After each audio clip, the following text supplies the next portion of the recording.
जय हिंद दोस्तों। आज के इस वीडियो में हम रीजनिंग के कुछ महत्वपूर्ण क्वेश्चन लेकर आए हैं। तो चलिए क्वेश्चन को शुरू करते हैं। क्वेश्चन नंबर पहला है, यदि 94 + 16 = 42 है, 89 + 23 = 78 है, तो 63 + 45 बराबर क्या होगा। तो चलिए इसे सॉल्व करके देखते हैं। कितना है 94 प्लस, तो इसे 9 × 4 किया गया है प्लस 1 × 6, तो कितना आएगा 9 चौके 36 प्लस 6 एकम 6, 36 और 6 कितना हो जाता है 42। तो यहाँ 42 है। तो चलिए इसे देखते हैं।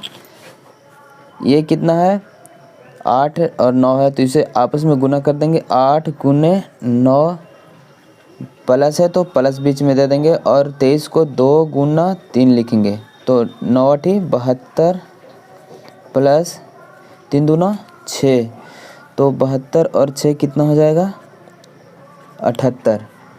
इसी प्रकार से 63 + 45 को लिखेंगे 6 × 3 प्लस 4 × 5, तो कितना हो जाएगा 18, 36 के 18 प्लस 5 चौके 20, तो 18 और 20 कितना हो जाएगा 38। तो option number C right answer हो जाएगा। चलिए दूसरे क्वेश्चन पर आते हैं। ये स्टार वाला क्वेश्चन है, तो अक्सर ऐसा क्वेश्चन देखने को मिलता है एग्ज़ाम में। तो चलिए इसे सॉल्व करते हैं। कितना है 2 * 6 = 32 है, तो इसे 32 कैसे लाए हैं। तो यहाँ हम 2 से डिवाइड कर देंगे, तो 2 से डिवाइड करने पर 3 आता है, और 3 हम लिख लेंगे और पहले वाला संख्या को लिख लेंगे, तो ये 32 आ गया। तो इसी प्रकार आगे देखते हैं। यहाँ कितना है, यहाँ भी हम 2 से डिवाइड कर देंगे, तो यहाँ 2 आ जाएगा, और 2 लिख देंगे पहले, और पहले वाला संख्या को बाद में लिखेंगे, तो यह 27 आ गया। तो चलिए ये भी हम उसी प्रकार से करते हैं। यहाँ 2 से डिवाइड कर देते हैं, तो 3 आया, 3 लिख दिए, और लास्ट में फर्स्ट में कितना है 7 है, तो 37 हो गया। Option number B right answer हो गया। चलिए इसी प्रकार के क्वेश्चन नंबर 3 में चलते हैं। तो कितना है BCD = 6, 9, 12 से जिस प्रकार संबंधित है, उसी प्रकार EFG किससे संबंधित होगा। तो देखिए BCD = 6, 9, 12 है, तो इसका पहले वैल्यू कितना होता है, इसका 2 होता है, इसका 3 होता है, इसका 4 होता है। अगर हम सारे में 3 से गुना कर देते हैं, तो कितना हो जाएगा 3 दूना 6, 3 3 9, 3 चौके 12। 3 से गुना करने पर हमें जो दिया हुआ है वो प्राप्त हो जाता है। तो चलिए हम E, F और G में भी इसी प्रकार से करते हैं। इसका पहले वैल्यू लिखेंगे। पहले कितना है 5 है, ये 6 है, ये 7 है, और सभी में हम 3 से गुना कर देंगे। 3 से गुना करने पर हमें कितना प्राप्त होता है, तो 5 × 15, 6 के 18 और 7 21 मिलता है। तो ऑप्शन नंबर देखेंगे ए में मैच कर रहा है, तो option number A right answer हो जाएगा।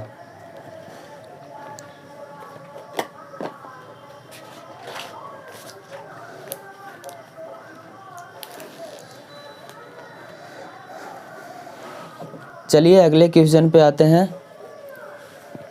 तो देखते हैं कि ये क्वेश्चन है, तो इसे हम सॉल्व करते हैं। ये कितना है KP है, LO है, MN है, NM है, उसके बाद क्वेश्चन मार्क है। तो क्वेश्चन मार्क के स्थान पे क्या होगा, चलिए हम देखते हैं। कितना है पहले वाले को हम पहले के साथ रिलेशन देखते हैं कि कैसे है। देखिए यहाँ K है, L है, M है, N है, तो आगे क्या होगा, तो K L M N O होगा। ठीक है, ऐसे भी देख लेंगे। K का 11 पहले से वैल्यू है, 11, L का 12 है, M का 13 है, और N का 14 है। फिर आगे 15 आएगा, तो 15 का O हो जाएगा। ठीक है, अब हम सेकंड वाले को देखते हैं। सेकंड वाले को सेकंड के साथ रिलेशन होगा, तो चलिए देखते हैं। PONM है। ठीक है, तो P का पैलेस वैल्यू लिखना है यहाँ पे। P का कितना हो जाएगा 16 हो जाएगा, O का कितना हो जाएगा 15 हो जाएगा, N का कितना हो जाएगा 14 हो जाएगा, N का कितना हो जाएगा 13 हो जाएगा। तो यहाँ पे 12 होना चाहिए, तो L का कितना हो जाएगा 12, तो O और L होगा। तो option number A right answer हो गया। अगले क्वेश्चन पे चलते हैं। ये 63 है, 80 है, 120 है और उसके बाद क्वेश्चन मार्क है। तो क्वेश्चन मार्क के स्थान पे क्या होगा चलिए देखते हैं। ये कितना है 63 है, इसे स्क्वायर बनाने के लिए 1 ऐड करना पड़ेगा जो कि 8 का परफेक्ट स्क्वायर है। तो 8 का स्क्वायर कितना हो जाता है 64, ठीक है। 63 में 1 जोड़ दिए 64 हो गया, ये हो गया 8 का स्क्वायर। चलिए इसी प्रकार से 80 को हम लिखेंगे कितना 81 लिख देते हैं, यानी 80 + 1 ये 9 का परफेक्ट स्क्वायर है, ठीक है। इसे 81 लिखेंगे, ठीक है। और ये 120 है, 120 को हम 120 + 1 लिखेंगे, ये 11 का स्क्वायर है। तो 11 का स्क्वायर 121 होता है। अब यहाँ पे देखना है कि ये 11 है, ये 8 है, ये 9 है, ये 11 है, तो यहाँ पे 12 होगा। तो 12 का स्क्वायर कितना होता है 144। तो देखिए यहाँ पे 63 में 1 जोड़ने पर ये 8 का स्क्वायर हुआ, 80 में 1 जोड़ने पर ये 9 का स्क्वायर हुआ, 120 में 1 जोड़ने पर ये 11 का स्क्वायर होगा। तो यहाँ पे कितना में 1 जोड़ेंगे कि 12 का स्क्वायर होगा। तो 143 में हम 1 ऐड करेंगे तो 144 होगा जो कि 12 का स्क्वायर है। तो क्वेश्चन मार्क के स्थान पे क्या होगा 143। ऑप्शन के अनुसार ऑप्शन नंबर बी मेरा राइट आंसर है। तो चलिए वीडियो आप लोग को पसंद आया होगा तो चैनल को सब्सक्राइब ज़रूर करना, इसी तरह के कंटेंट मिलते रहेंगे।